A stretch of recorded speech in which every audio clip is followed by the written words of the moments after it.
Entrons maintenant dans le cœur du sujet donc de ce petit tutoriel, c'est-à-dire la retouche de cette photo. Donc la première chose que nous allons faire ici, nous avons en arrière-plan donc notre photo cadenassée, nous allons faire un CTRL-J pour la dupliquer. Cela permet de garder la base scène en cas de problème. Sur cette nouvelle image que nous avons dupliquée, nous allons donc venir faire un remplacement de couleur. Pour cela, c'est très simple, vous faites Image, Réglages, et le remplacement de couleur se trouve à cet endroit. Vous cliquez dessus, et une fenêtre s'ouvre alors. Et c'est là que les explications vont devenir un petit peu utiles.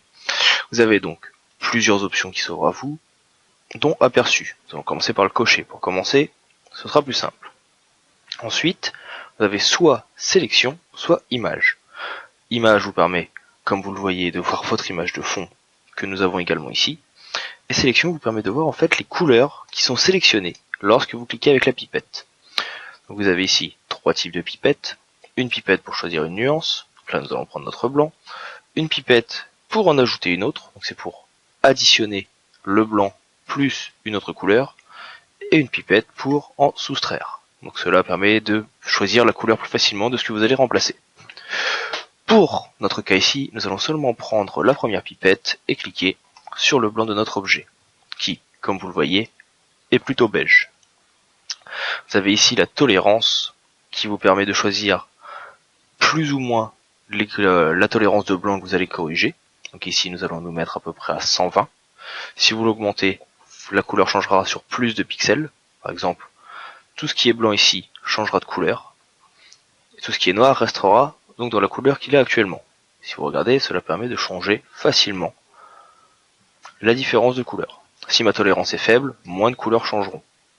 Si je vous donne un exemple ici, donc ici je viens changer ma couleur. Si je viens baisser ma saturation pour obtenir du blanc, vous voyez que les couleurs changent ici, mais elles ne changent pas sur le bas. Or si j'augmente ma tolérance, vous pouvez voir donc que la couleur change à plus d'endroits à la fois. Pour le cas ici, nous allons nous mettre à 120, enfin entre 120 et 140, donc nous dirons 140. Nous allons mettre notre saturation ici à moins 100, et nous allons augmenter légèrement notre luminosité, histoire d'obtenir un blanc. Et vous voyez que nous sommes passés d'un beige ici, à un blanc grisâtre, ce qui est dans tous les cas plus proche de la couleur naturelle de la boîte. Vous pouvez voir la différence comme ceci. Une fois que cela est fait, cliquez sur OK. Vous avez maintenant déjà votre boîte qui se rapproche plus de la couleur dont on a besoin.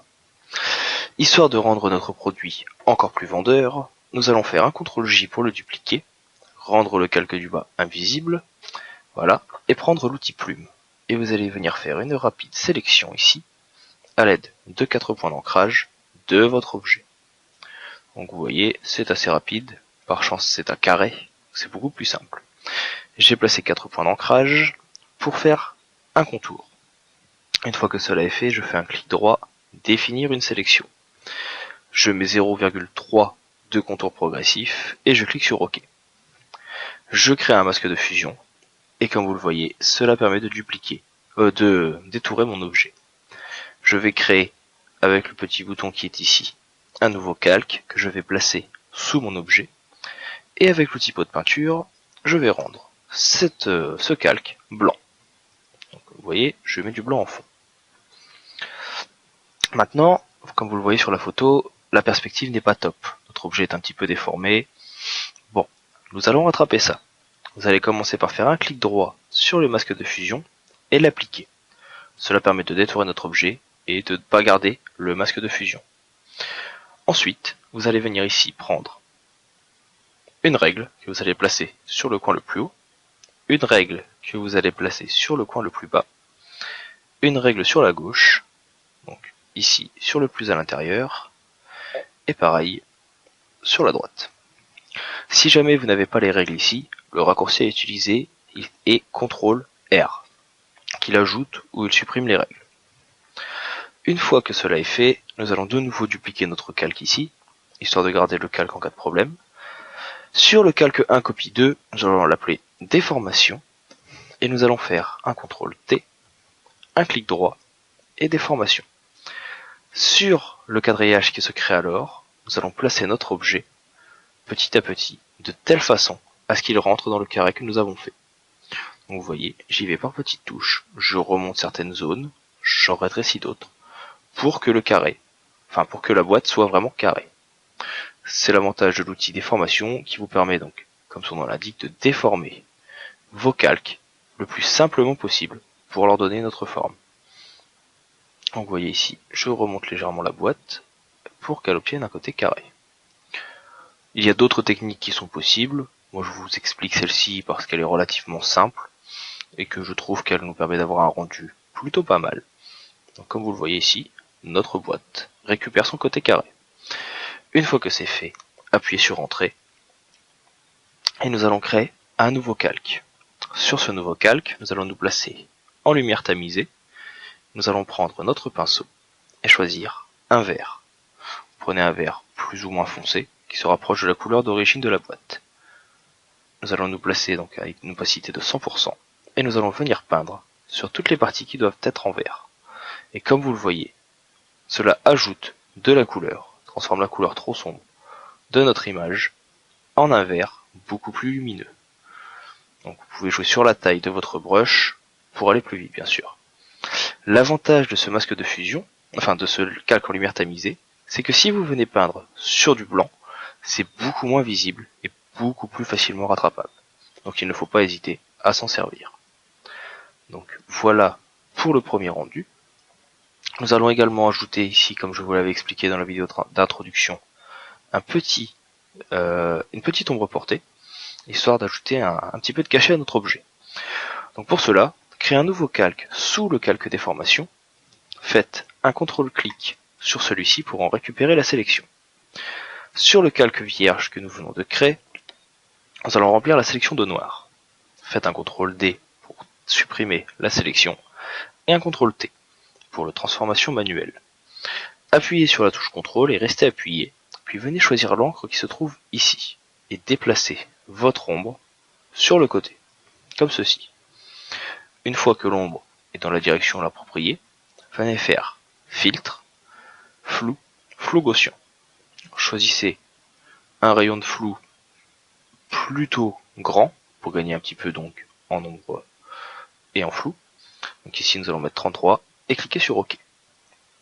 Premier petit défaut que l'on remarque, c'est qu'ici le vert que nous avons fait sur le masque en lumière tamisée apparaît sur l'ombre. Pour arranger ça, rien de bien compliqué. Appuyez sur la touche Alt et venez cliquer sur la petite ligne entre le calque 3 et déformation.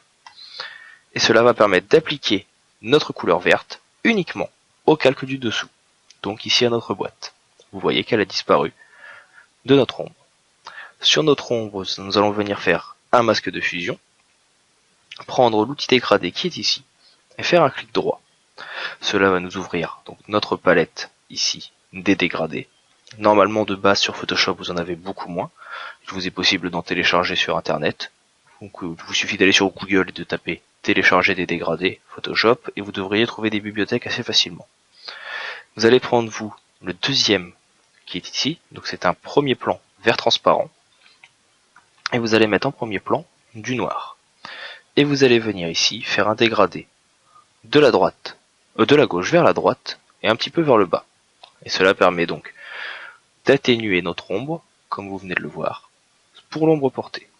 Nous allons également venir reprendre un brush, cette fois un petit peu plus épais, et nous allons venir effacer notre ombre au premier plan de l'objet.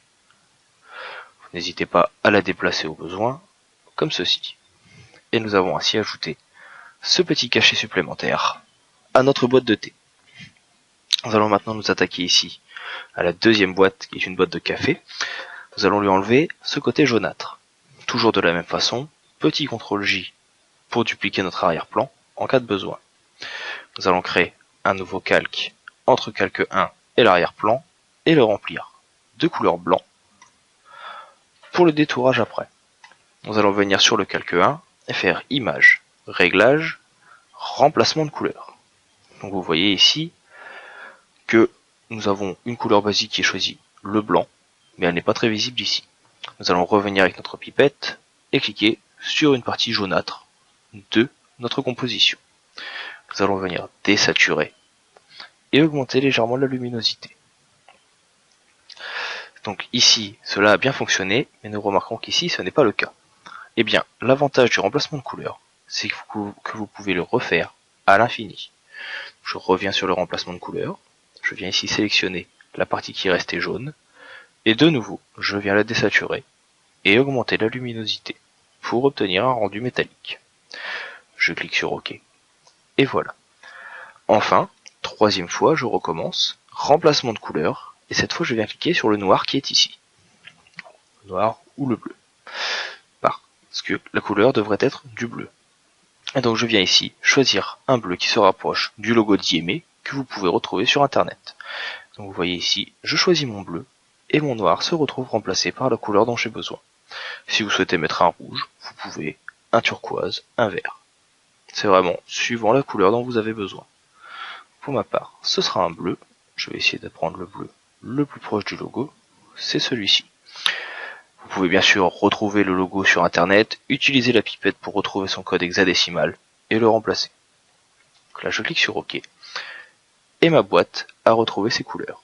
Vous pouvez donc voir la différence entre avant et après. Nous allons maintenant prendre de nouveau l'outil plume et venir faire une rapide sélection de cette boîte de café. Tout simplement pour pouvoir une fois encore lui ajouter une petite ombre portée et surtout enlever ce fond qui a encore quelques petites traces de couleur et qui n'est pas uni, ce qui est beaucoup moins vendeur sur le net. Donc nous allons ici reprendre un fond uni que, vous allez le remarquer par la suite, nous avons déjà créé avec notre calque 2 rempli de couleur blanche. Donc nous avons pris un petit peu d'avance sans que nous le sachions, enfin sans que vous le sachiez, histoire de gagner du temps pour la suite de cette vidéo. Donc vous voyez ici, je viens faire un rapide détourage, je multiplie les points d'ancrage, histoire de créer un tracé assez facilement. Si jamais vous souhaitez utiliser un autre outil de détourage que la plume, vous pouvez sans problème. Moi j'utilise celle-ci car je la trouve beaucoup plus pratique et que j'ai plus l'habitude de l'utiliser. Si vous souhaitez utiliser un autre objet, il n'y a pas de souci. Une fois ma sélection faite, définir une sélection, toujours OK, et masque de fusion. Et j'ai donc maintenant mon objet qui est détouré. Je vais faire un CTRL T et je vais venir le réduire, ce qui est un petit peu grand quand même pour la page. Vous voyez, CTRL T, je reste appuyé sur majuscule et Alt pour garder l'homothétie et le rapetissir. J'appuie sur Entrée, fais un CTRL-clic sur le masque de fusion, je crée un nouveau calque que je vais remplir de noir. De nouveau un CTRL-D, un CTRL-T, et je viens créer ici l'ombre de ma boîte de café. Je fais ici un CTRL-F, tout simplement parce que ici, mon flou Gaussian de l'étape précédente de la petite boîte de thé est toujours enregistré par Photoshop.